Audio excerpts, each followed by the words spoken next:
Hello everyone, myself Diksha Bordle, a student of MA Political Science first year, Pondicherry University. I'm here to present you all a short presentation on the Historic 73rd and 74th Amendment Act. Introducing the Historic Amendment. The PRIs in India signifies the system of rural local self-government. It has been established in all states of India by the acts of the state legislatures to build democracy at the grassroots level. The PRI was constituted through the 73rd Amendment Act 1992. Urban localities covered in the 74th Amendment of the Constitution have Nagarpalika but derive their powers from the individual state governments, which the power of rural localities have been formalized under a Panchayati Raj system under 73rd Amendment of the Constitution.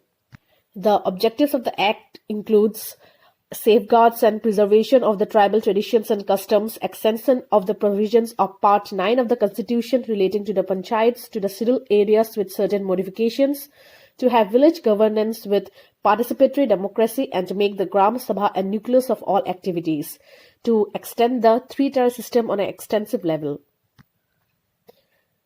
Content of the 74th Act. Article 243 of the Constitution brought the definitions of panchayats and municipalities. Article 243Q. Municipal area means the territorial area of a municipality as it notified by the governor or state government municipality. Article 243S. Municipalities will be divided into territorial constituencies called wards. Article 243U. 5-year term to the municipalities with the opportunity to be heard if they are to be dissolved or suspended. In slide 4, I have provided a graph detailing the number of panchayats and their various representation. Historical background. Balwant Rai Mehta Committee submitted its report in 1957 and suggested the establishment of the scheme of democratic decentralization, which ultimately came to be known as Panchayati Raj. The recommendations of the committee are establishment of a three-tier panchayat at village level, Panchayati Samiti at the block level, and Jila Parishad at the district level.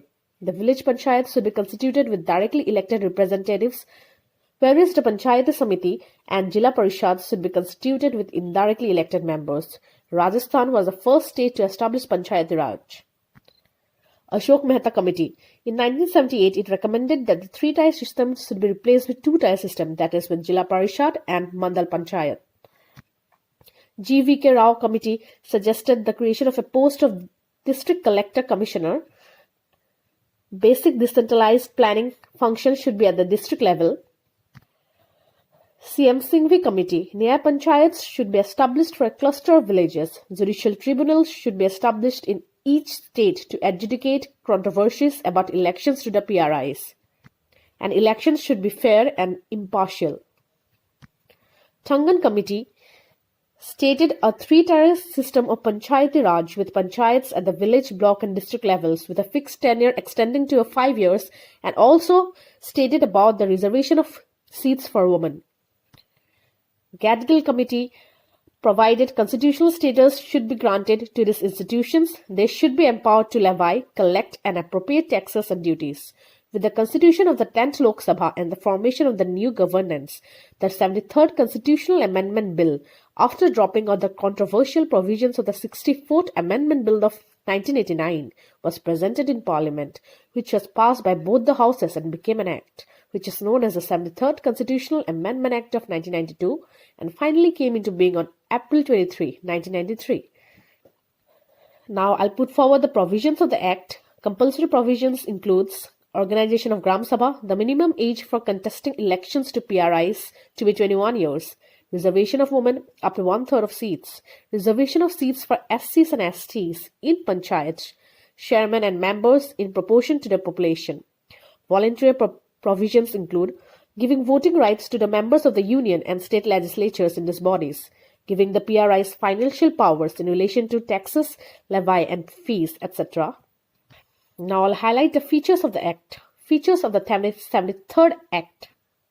Part 9 has been inserted immediately after the 12th schedule of the Constitution. 11th has been added, which gives details on the functions to be performed by PRIs.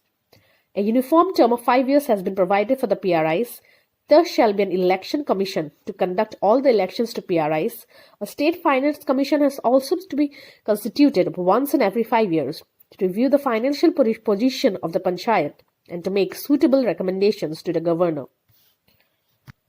Features of the 74th Amendment Act: direct election to the municipal bodies by the people in the manner as the elections are held for the Lok Sabha and state assemblies, reservation of 1/3 of seats for women, including women belonging to SC and ST.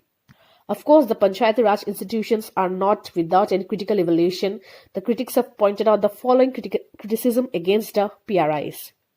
Nagarpalikas enjoy little autonomy in comparison to the powers assigned to them.